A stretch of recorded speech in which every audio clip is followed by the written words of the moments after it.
I certainly wouldn't stand with somebody who would sink to what I can only call very bitchy depths. And here I think particularly it's sad to see a man resorting to cattiness and all of the weakness that is inherent in that. It certainly lacks honor, it lacks integrity, and for a man it deeply lacks dignity. We deserve better, New Zealand. I certainly feel I deserve better, and I did not deserve that attack, Alan, or Sue. That must have been done with your imprimatur as well, Sue.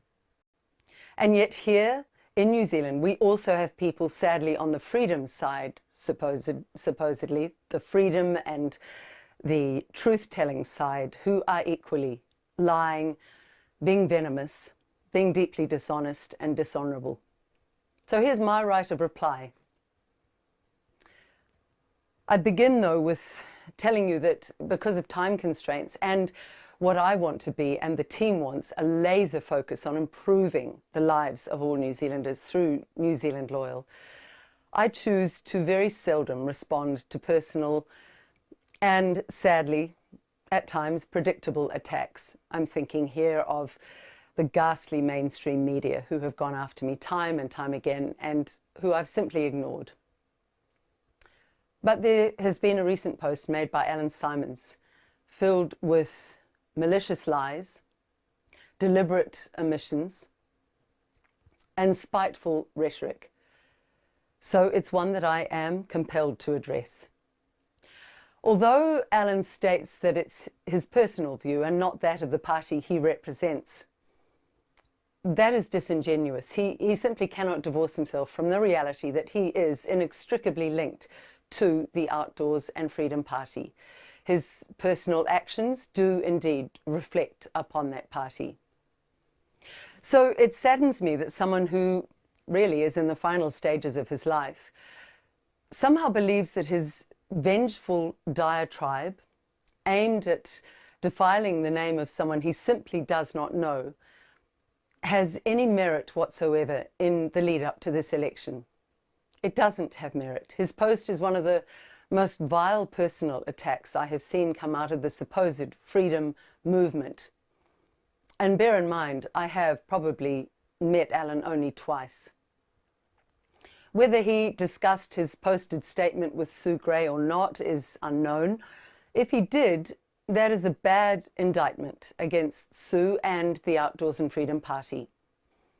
If he did not, then that also reflects badly upon both of them, as having someone who is clearly so unstable, actively associated with the Outdoors and Freedom Party and Freedoms NZ, speaks volumes about the kind of political representation one can expect should they ever attain any political foothold.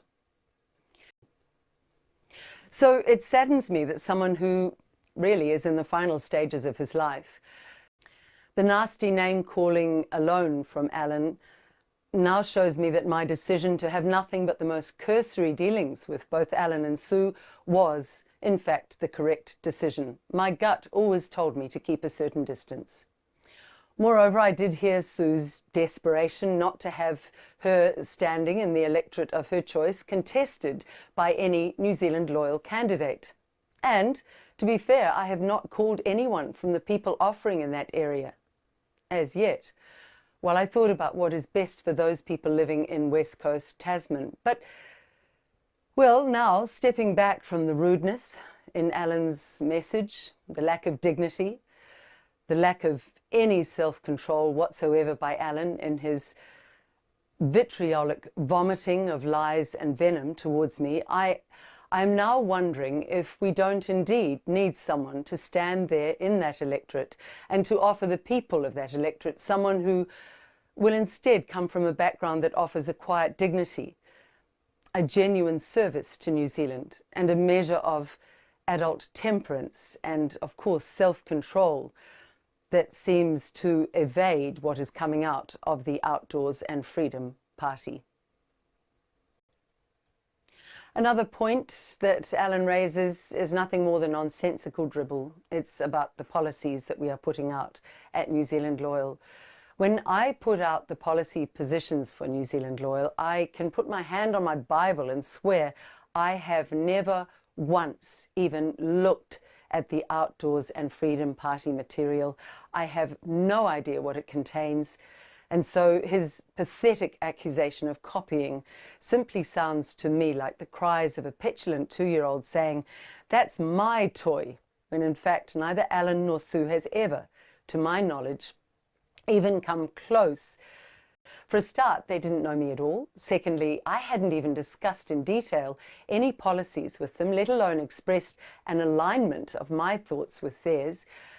And thirdly, frankly, it felt just chaotic and very disorganized. I mean, what was the sudden rush 2 years out from an election? Why not have the maturity to give this time to grow into something solid where we did have real trust? I declined the invitation. And I would say here, if I were driven by ego, as Alan of course throws around, and perhaps there he is talking simply about himself, if I were driven by ego, the flattery would have pulled me in. It didn't.